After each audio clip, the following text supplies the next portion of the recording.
अस्सलाम वालेकुम, मैं हूं फैसल तारिड़। इस वीडियो के अंदर हमने बात करनी है इस्तेकाम पाकिस्तान पार्टी बनने से पहले ही जनाब उजड़ गई है, पंछी उड़ना शुरू हो चुके हैं। खान की जानब से आज जनरल आसिम मुनीर से एक अहम दरखास्त की गई है और साथ ही एक बड़ा चैलेंज भी दिया गया है। क्या होने जा रहा है, क्या पेशरफ्त हो सकती है, इस हवाले से हम बात करेंगे। पीडीएम के अंदर इस वक्त एक बड़े पैमाने पे लड़ाई शुरू हो चुकी है और खास तौर पे इस वक्त जो लड़ाई का मरकज है मौलाना है। मौलाना जो पीडीएम का सरबराह है, इस वक्त तमाम जमातों के जो तीर हैं, जो निशाने हैं, जो बंदूकें हैं, वो इस वक्त मौलाना फजल रहमान पर हैं। इस हवाले से बात करेंगे। सबसे पहले इमरान खान की बात कर लेते हैं। खान ने जी आज कौम से खिताब किया। खान ने सारी सूरत हाल बयान की, क्या हो रहा है क्या नहीं हो रहा, जिस तरह से लोगों के घरों में छापे मारे जाते हैं, जिस तरह से पुलिस वालों का बिजनेस चल पड़ा है कि वो किसी को भी पकड़ लेते हैं, कहते हैं जियो फेंसिंग के अंदर आपका नाम आ गया है, 15-15 लाख रुपया लेते हैं और उसके बाद छोड़ देते हैं।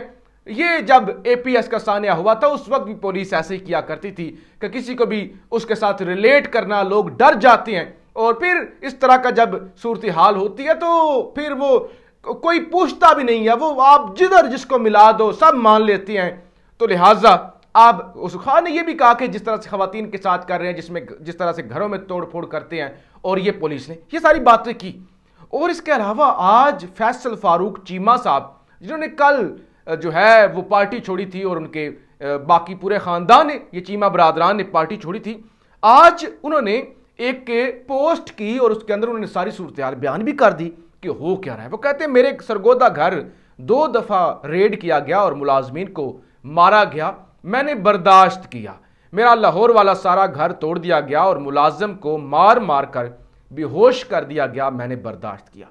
मेरी बेटी के घर रेड किया, खवातीन से बदतमीजी की और असला ताना गया, मुलाजमीन पर बदतरीन तशद्दुद किया, घर का सामान उठा लिया गया, मैंने बर्दाश्त किया। मेरी बेटी के घर 3 दिन बाद रात के 2 बजे दोबारा रेड किया और मेरे दामाद को गिरफ्तार कर लिया गया और नामालूम मुकाम पर ले गए, मैंने बर्दाश्त किया। अगली रात मेरे दामाद की बहन के घर रेड किया, खवातीन से नहायत बदतमीजी और बेहुदगी की गई, बुजुर्गों को धक्के मारकर पुलिस की गाड़ियों में बिठाया गया और सारे घर को तहस नहस कर दिया गया, मैंने बर्दाश्त किया। उससे अगले दिन मेरे मामू के बेटे अली को उसके दफ्तर से गिरफ्तार किया और आंखों पर पट्टी बांधकर नामालूम मुकाम पर ले जाया गया और नहायत बदतरीन तशद्दुद किया गया। वो कहते हैं मैंने बर्दाश्त किया। फिर कहते कल मेरे छोटे भाई उमर फारूक के ससुराल के घर पर रेड किया और खवातीन से नहायत बदसलूकी की और मुलाजमीन और बच्चों को थप्पड़ मारे गए और मेरे भाई को गिरफ्तार कर लिया गया, मैंने बर्दाश्त किया। फिर इन तमाम गिरफ्तार शुदगान से उनके घरों में फ़ोन करवाए जाते रहे और उनको मारते हुए की आवाज़ें सुनवाई जाती रहीं, मैंने तब भी बर्दाश्त किया। लेकिन जब मेरी फैमिली की खवातीन जिनके बेटे और भाई और अजीज़ गिरफ्तार थे, उन्होंने मुझे फ़ोन कर करके कहना शुरू किया कि खुदारा हमारे प्यारों को छुड़ाओ और ये जो लोग कहते हैं उनकी बात मान लो, तब मेरी बर्दाश्त जवाब दे गई और मेरे ख्याल में मेरी जगह कोई भी होता जिसको अपने अजीज़ों और फैमिली का ख्याल और एहसास होता, वो यही करता जो मैं करता, यानी प्रेस कॉन्फ्रेंस करता, 9 मई के वाक़यात की मजम्मत करता और पीटीआई छोड़ देता। ये सूरत हाल बनी हुई है और खान ने भी इसी का नक्शा खींचा कि ये हो रहा है। खान ने कहा इसका फ़ायदा नहीं होगा। पहले उन्होंने कहा वाज़िया कर दूँ, ये जो कुछ हो रहा है ना, मुल्क तबाह हो रहा है, मुल्क एक ऐसे नहज एक ऐसे पॉइंट पे जा रहा है जहां से वापसी का रास्ता नहीं है। खान ने कहा ये जो कुछ हो रहा है ना, इससे डबल भी हो जाए ना, तहरीक इंसाफ खत्म नहीं होगी, पीटीआई खत्म नहीं होगी, नहीं खत्म होगी। चैलेंज देता हूं, पीटीआई खत्म नहीं होगी, ये ना करें। खान ने कहा जनरल आसिम मुनीर साहब, मैं आपसे बात करना चाहता हूं, मेरे साथ बैठे बात करें। खान ने कहा बात इसलिए नहीं करना चाहता कि मेरे ऊपर 150 केसेस हैं, वो 150 केसेस मेरे माफ हो जाए, मैं अपने केस फेस करूंगा, मैं हर रोज अदालतों में जाता हूं, आगे भी जाऊंगा। मुल्क तबाह हो रहा है, हमारी एक बड़ी जमात है, हमारे साथ बैठें बात करें। और खान ने कहा एस्टैब्लिशमेंट के साथ इसलिए बात करना चाहता हूं क्योंकि हकीकी ताकत इनके पास है। कोई ये मत समझे कि मैं अपने आप को डेमोक्रेट्स कहता हूं, जमहूरी कहता हूं तो मैं बैठ फौज के साथ रहूं। खान ने कहा جن کے پاس طاقت و ظاہر ہے ان کے پاس ہی بیٹھنا ہے، جن کے پاس اختیار ان کا اس کا فائدہ نہیں ہے، آگے بڑھائیں، ملک کو بچائیں، ہمارے اور مسائل ہیں، ہمارے دشمن ہیں، تو لہٰذا مل کے بیٹھیں، بات کریں۔ اب یہ اتنی سنجیدہ خان نے جو ہے آفر کی ہے، امید ہے اس پر پیش رفت ہوگی اور ہوش کے ناخن دونوں طرف سے لیے جائیں گے۔ جناب استحکام پاکستان اجڑنا شروع ہو گئی ہے۔ جہانگیر ترین لندن گئے، نواز شریف سے ملاقات، وہ نہیں کامیاب، یعنی وہ کہتے ہیں ہمارے ساتھ سیٹ ایڈجسٹمنٹ کریں، یہ کریں وہ کریں، نون لیگ پہلے پچھتا رہی ہے لوٹوں کو ٹکٹ دے کے، تو لہٰذا وہاں سے ہوئی ناکامی۔ آپ پنچھی اڑنا شروع ہو گئے ہیں۔ مولوی محمود نے آج بڑی اہم گفتگو کی ہے، کہتے ہیں کہ میں نے استحکام پاکستان پارٹی کو جوائن نہیں کیا، تقریب میں بہت سے لوگ تھے جو ابھی شامل نہیں ہوئے، فواد چودھری، علی زیدی، عمران اسماعیل کا معاملہ بھی ابھی کلیئر نہیں۔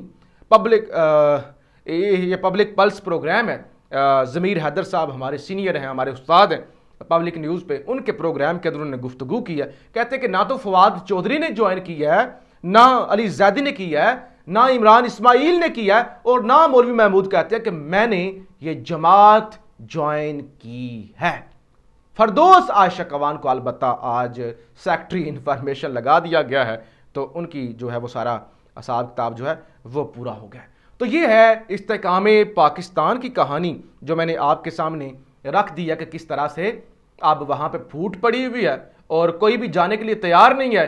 بڑی محنت سے جماعت بنائی گئی تھی، بڑے خواب دیکھے گئے تھے، آج تو لیگل نوٹس بھی چلا گیا جہانگیر ترین صاحب کو اور علیم خان صاحب کو، تو لہٰذا اس پارٹی کا کوئی مستقبل نہیں ہے۔ اب پی ڈی ایم کے اندر آج کل جو تو میں ہو رہی ہے، چاہے یہ فیبریکیٹڈ ہے، چاہے یہ الیکشن کے اندر اترنا ہے نا، تو ایک دوسرے کا گلا پکڑیں گے، تم نے یہ کیا، تم ایسے ہو، تم ایسے، اس کے بعد ایک جیسے ہو جائیں گے۔ لیکن اس وقت ایک مسئلہ ہے کے پی کے اندر، جس کے اندر نون لیگ کا جو باغی ہے گروپ اور پیپلز پارٹی کے لوگ بھی، اے این پی ایون، اور یہ سارے لوگ جو ہیں جن کا بنیادی مسئلہ ہے وہ ہے گورنر غلام علی مولانا فضل الرحمان کا سمدھی، جو اس وقت مالک ہے کے پی کے کا۔ گورنر ہاؤس سے پورا کے پی کے چل رہا ہے، گورنر ہاؤس پوری دکان بنی ہوئی ہے، اور وہاں پہ بہت کچھ ہو رہا ہے جو اس وقت جو ہے وہ ساری جماعتیں یہ کہہ رہی ہیں۔ اور آج پیپلز پارٹی کے رہنما آسمہ ارباب عالمگیر نے بھی گفتگو کی میڈیا سے ایک پروگرام کے اندر، وہ کہتی ہیں خیبر پختونخوا میں اس وقت گورنر راج ہے، غلام علی کو گورنر لگانا غلط فیصلہ تھا، ان کا کردار اور ماضی سارا صوبہ جانتا ہے، ان کے بارے میں مشہور ہے کہ انہوں نے تو کبھی قبرستان تک نہیں چھوڑے، اس شخص نے گورنر ہاؤس میں اپنی دکان لگا رکھی ہے۔ اچھا جی، پھر خرید و فروخت کا بازار گرم ہے، اپنے بیٹے کو پشاور کا میئر بنانے کے لیے 20 کروڑ روپے دیے ہیں، ان حالات میں اگر الیکشن ہوئے تو انہیں کون تسلیم کرے گا؟ یہ پیپلز پارٹی کی رہنما آسمہ ارباب عالمگیر کی جانب سے گفتگو کی گئی ہے، یہی اختیار ولی کی جانب سے سوالات اٹھائے گئے ہیں، یہی ایمل ولی جو کہ اے این پی سے ہیں ان کی جانب سے کہا گیا ہے۔ تو اس وقت تمام جماعتیں مل کے فضل الرحمان صاحب کے سمدھی جو اس وقت مالک بنے ہوئے ہیں کے پی کے ان کو ہٹانے کا مطالبہ کر رہے ہیں، اور وہ کہتے ہیں کہ غلام علی کو گورنر بنانا انتہائی غلط فیصلہ تھا۔ یہ معاملات ہیں جو میں نے بڑے کم وقت میں آپ کے سامنے رکھ دیے ہیں، اپنی رائے کا اظہار ضرور کیجیے گا۔ پاکستان زندہ باد۔